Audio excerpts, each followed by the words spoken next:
Hello and welcome to Business Today Television. I'm Siddharth Zarabi and you're watching Easynomics.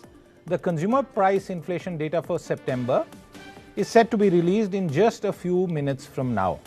Estimates suggest retail inflation likely fell to a 3-month low of 5.4% in the month, returning to within the RBI's tolerance band of inflation after 2 months.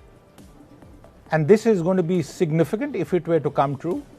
And to decode those numbers, which are expected in just a few minutes, and the dynamics around inflation, I am joined by economists Rajani Sinha, the Chief Economist at CareEdge. Thank you very much for joining us.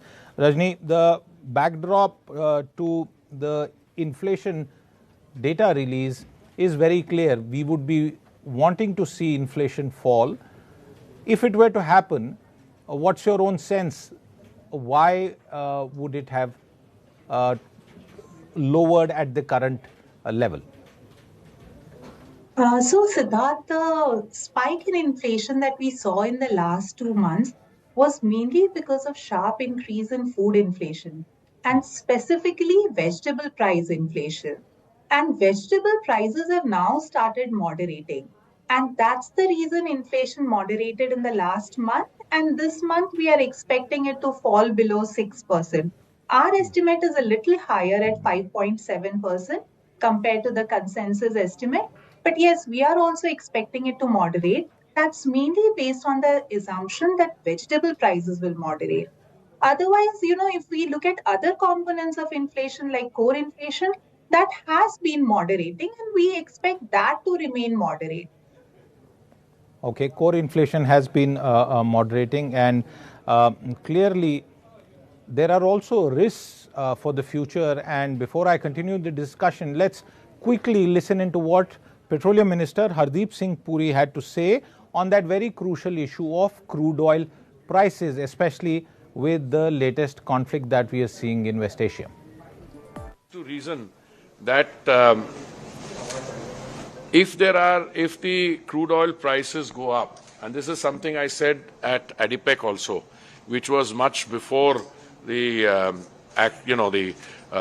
present phase of turbulence, then that has a very strong impact on an adverse impact on the effects, on the attempts at global economic recovery. That's one. Secondly, I think in the 5 days that the operations, Hamas, Israel, and these military operations, which look like getting escalated, I think the global markets will factor all things into account. And if the supply lines are not disrupted, hopefully we will be able to navigate through everything happen. But this is not something on which I would like to speculate. And I don't think you or your news agencies would like to speculate either. What we are doing is we are watching this on a real-time basis. And I'm confident that we means as in India, we will navigate this both on availability and other factors. And the latest estimate that's come in on oil supplies, the IEA has said that it sees global oil supply rising 1.7 million barrels per day to a new high in 2024. So that's the supply side, and you heard the Petroleum Minister talk about the possibilities and uncertainties that exist. Rajni, you were talking about vegetable prices. Let's try and take a look at the trajectory of inflation since the beginning of the current financial year. 4.7%, then a dip of around 40 basis points, then a increase back, and you have those numbers on the screen. July, 7.44% and August 6.83%. You were making that point about August. I want to ask you, therefore, is it clear that this trajectory downwards is a firm one, Rajni? So overall, if we are talking about CPI inflation, yes, we expect it to moderate further in the coming months, at least the next 2 months. But broadly, we expect CPI inflation to remain in the range of 5 to 5.5% in the current fiscal year for the remaining months. And for the full fiscal year, our average estimate is 5.6%, a little higher than what RBI is saying. But yes, it is expected to moderate. But at the same time, the point to note is that it will still remain above RBI's target of 4%, which implies that RBI will remain cautious. And like you highlighted, there are some concerns which can put upward pressure on our inflation projection. One is the crude oil aspect, which you highlighted. Though in our projection, we have assumed that retail prices of petrol and diesel will not be increased in the current fiscal year, and that's why we have this number around 5 to 5.5%. And the other concern is the skewed distribution of monsoon and the impact that it has had on Kharif sowing. Like some of the crops, say pulses, the sowing has been impacted. And Right. while overall food inflation is going down, cereal inflation still remains high. All right, we have the India September CPI combined inflation rate coming in at 5.02% versus 6.83% in August. That's a steep decline over even the consensus estimate of 5.4%. Let me get that number back up on the screen as quickly as we can. India September CPI at 5.02%, food price inflation at 6.56%, rural inflation at 5.33%. We are seeing a significant decline when we look at the components of inflation. Urban inflation at 4.65% versus 6.59%. So a sharp decline, more than even consensus estimate. So extremely good numbers as far as the September consumer price inflation data coming in. The combined index is down 1.1% on the month. I'm going to go through those numbers once again, playing out on your screen, viewers. September CPI 5.02%, and this is lower than even the consensus estimate of 5.4%. I'm trying to look through some of the entities that had called it, and I can't see such a number. The lowest number between ICICI Bank and Deutsche Bank at 5.19 and 5.2 respectively. That's the lowest, and this is a very, very significant decline. Cereals and products index up 1.2%, so that's a bit of a bother. This is the latest number, and Siddharth Sanyal, Chief Economist at Bandhan Bank, also with us. Siddharth, quick reaction to those numbers that you just heard. Yeah, very interesting, this particular drop. Just one particular point I would like to highlight. Last week, the RBI, when the RBI had their monetary policy, they had given their projection for the July to September quarter average inflation. And they had mentioned a number of 6.4 as an average inflation. And if you do the maths, because we knew the July number and we knew the August number, the September number was indeed coming at around 5% or maybe a tad lower even.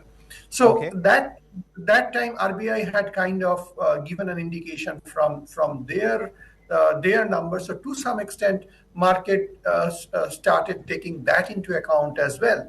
So Having in said line that, with the RBI number, I just want to take some more numbers for our viewers.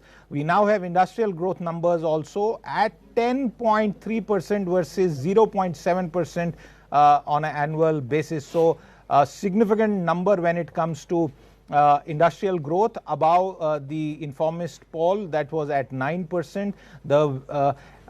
And let me now go back to inflation as we get some more details. The vegetable index is down 15.8% on month.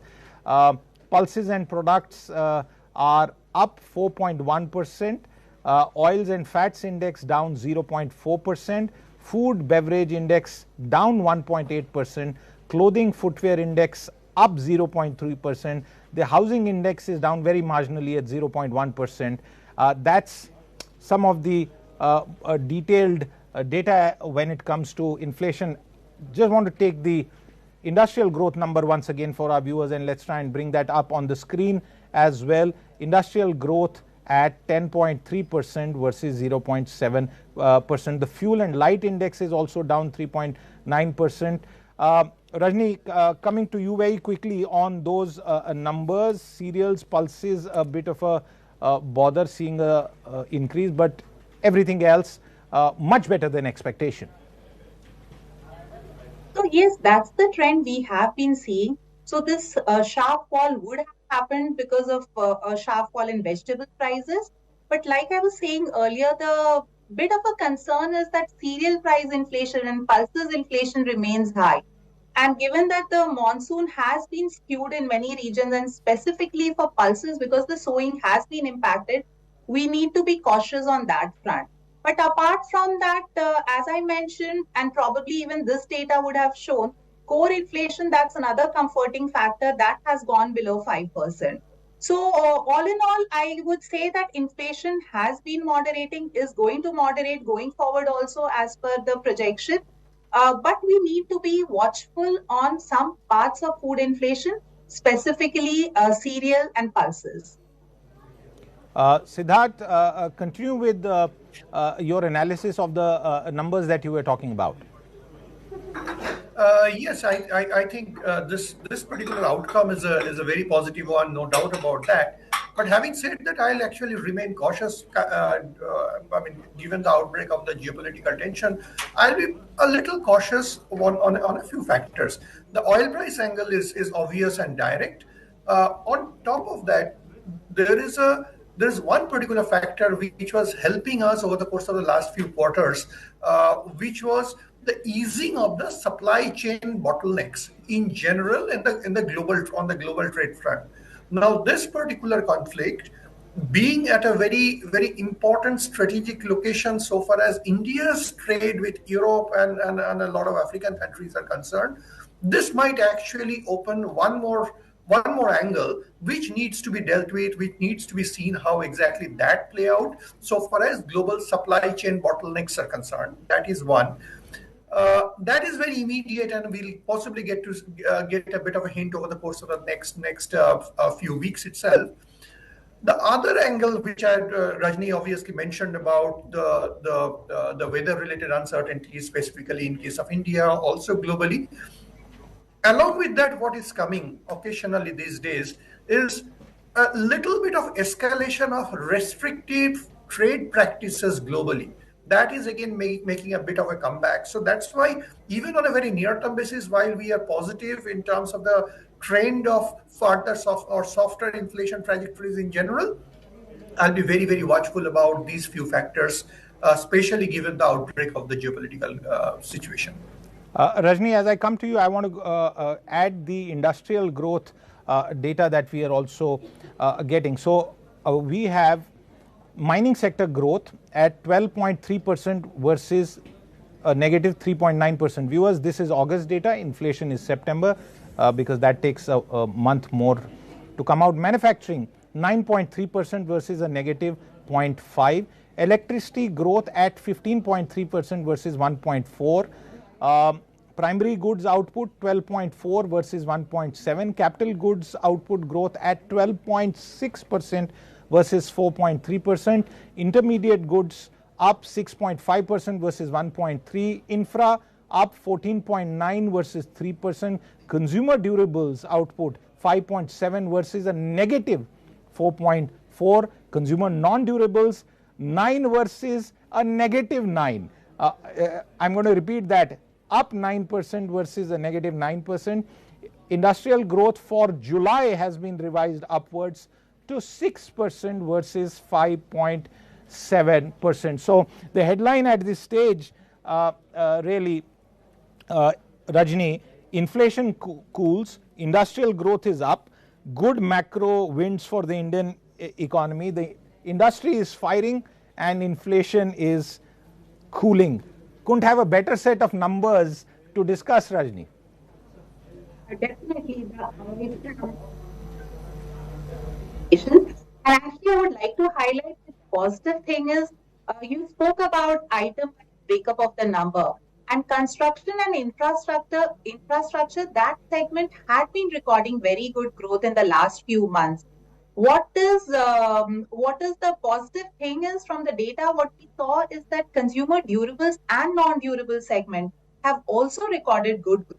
So that's something which we would be watching very closely because that is something which is very significant given that India is a consumption-led economy. So if this trend is continued, because specifically what we were seeing is that consumer durable segment was not seeing good growth, Consumer non-durables, we were worried about rural demand recovery. And now with the monsoon not being good, we were concerned that the rural recovery may not be good. But now if IIP consumption goods, both durables and non-durables is good and it is maintained at this kind of momentum is maintained in the coming months, that would definitely be very good for the economy. Okay, very good news for the economy. One more point, viewers, as I go to Siddharth. IIP growth, Siddharth, is at a 14-month high. And while you comment about those numbers, I just want to ask you, from a consumer point of view, no need of a rate cut anytime soon now. Oh, well, it's, I mean, given the uncertainties globally, of course, and no central bank will venture into that territory. But yes, I think the demand for that will also not arise. So most probably on the rate side, we are some kind of the best possible scenario is to move sideways for a while. Yeah, well, you know, that is what economists discuss. But when we talk to the average consumer, they say, hey, you guys talk about these big numbers and much of it doesn't make sense to us. Tell me, is my EMI going to be lesser? Because over the recent past, we have seen the build-up in interest rates. Rajani, that same question, I'm digressing from and decoding these specific numbers. What does this mean as far as monetary policy is concerned over the next 2 to 3 quarters? So even if this IIP number had not been so good, still I would have maintained the view that RBI is going to maintain status quo, because if you see the last policy meeting, while they did not change the policy rate, the governor was cautious on inflation front. And we just discussed what are the reasons why we need to be cautious on inflation front, even though the data is But moderating. the governor would no longer now need to be cautious on the growth front. The point I'm trying to say is that our growth worries now not so pronounced. So I would say, last few months, I would say growth worries were not so pronounced for India. And that's the reason why RBI could go ahead with this. There was not too much with 6.5% GDP growth projection, which RBI has.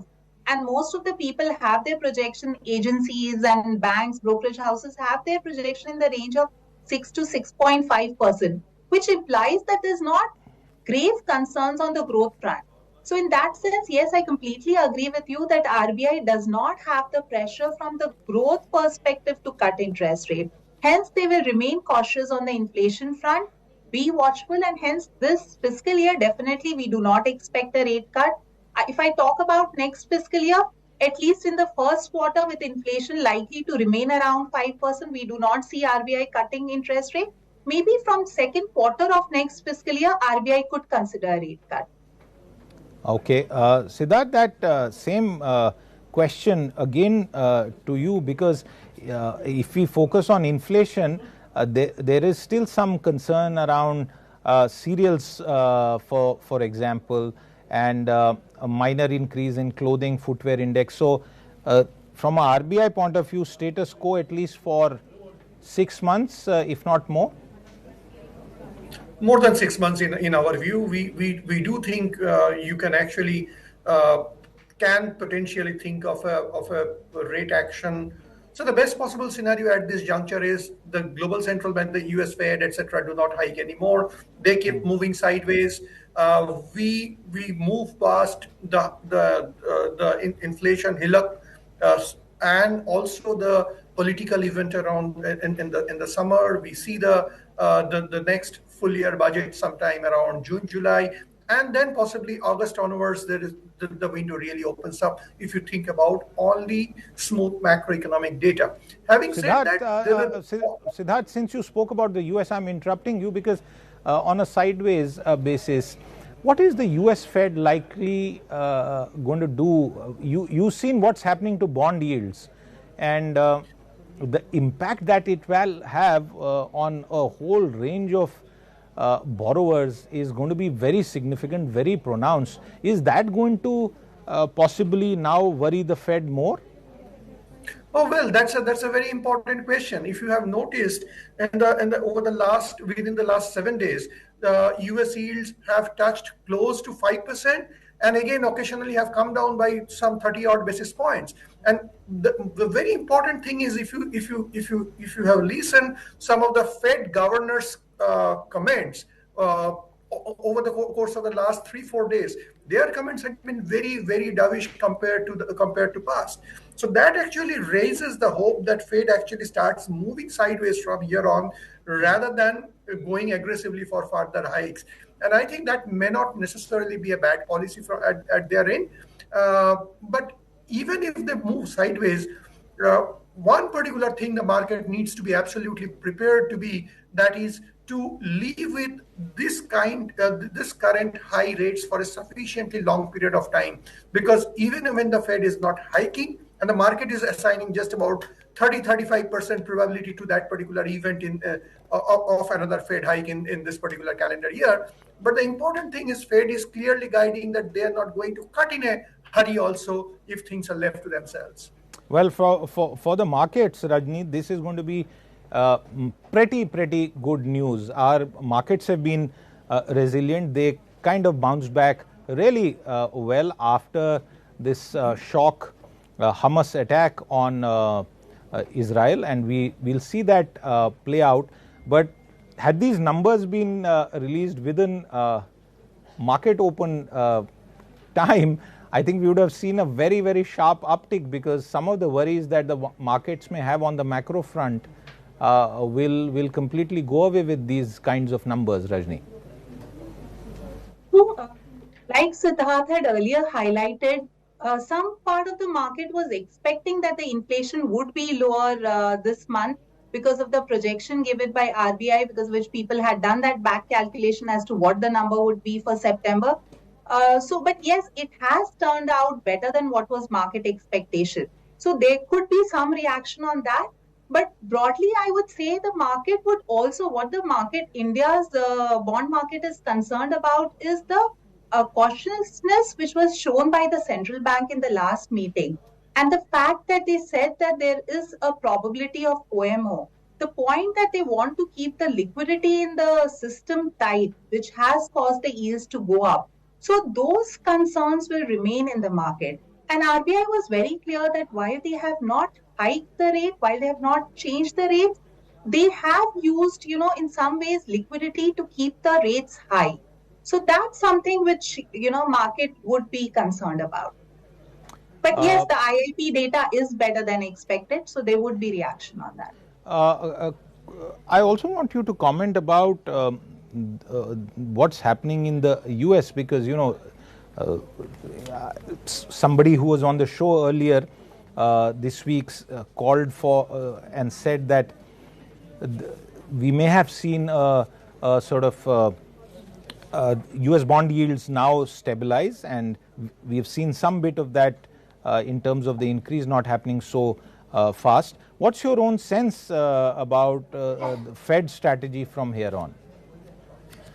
So even if the Fed does not change rates, the point is market will be closely looking at what kind of statements are they making, what kind of indications are they making. And that, if you see, the Fed has been indicating that they would remain cautious. They are sometimes giving hints that there could be one more rate hike. So those are the things which will keep, market a little uncertain. And moreover, the Fed has indicated that rates are going to remain high for long. So even if, the rates are not hiked further, market is not expecting a rate cut to happen soon. And even if you look at the data that is coming from the US economy, we have been seeing pretty good data from US economy, which kind of also reduces the chances of further rate cuts. And on top of all these things, globally, the central banks would be concerned about what's happening on the crude oil price front. So I would say the central banks would remain cautious and higher for longer, which they have been saying will be the mantra going forward. Since you brought up what the RBI had said, I just want to read out for our viewers the statement on that specific point by Governor Shaktikanta Das. He had said, and I quote, "A significant easing of inflation pressures from its exceptionally high level in July and August is expected to materialize in September as the impact of fleeting food price shocks wane. Another element, viewers, that seems to have been at play and was, of course, factored in by most economists, and that is the reduction in price of household gas by 200 rupees per cylinder, and the estimate is that it may have helped lower retail inflation by nearly 20 basis points in September. Siddharth, as we try and look ahead this month, the next month, festive season, and then heading into the new year, what's your own sense about how inflation is likely to be? Well, we think numbers move somewhat sideways. Numbers can move a little lower also, but not significantly lower than this particular point. When you say little lower, are you hinting at a sub 5? Sub 5 is possible. Sub 5 is very much possible, but not significantly sub 5. But I think more than whether it's significantly lower than 5 or just about 5, I think one particular point today we must acknowledge that if I go back by about couple of months, there was the RBI Monetary Policy Committee, which was dealing with a situation where inflation was around with a 7% plus kind of a reading. The next print was also looking around 7% zone.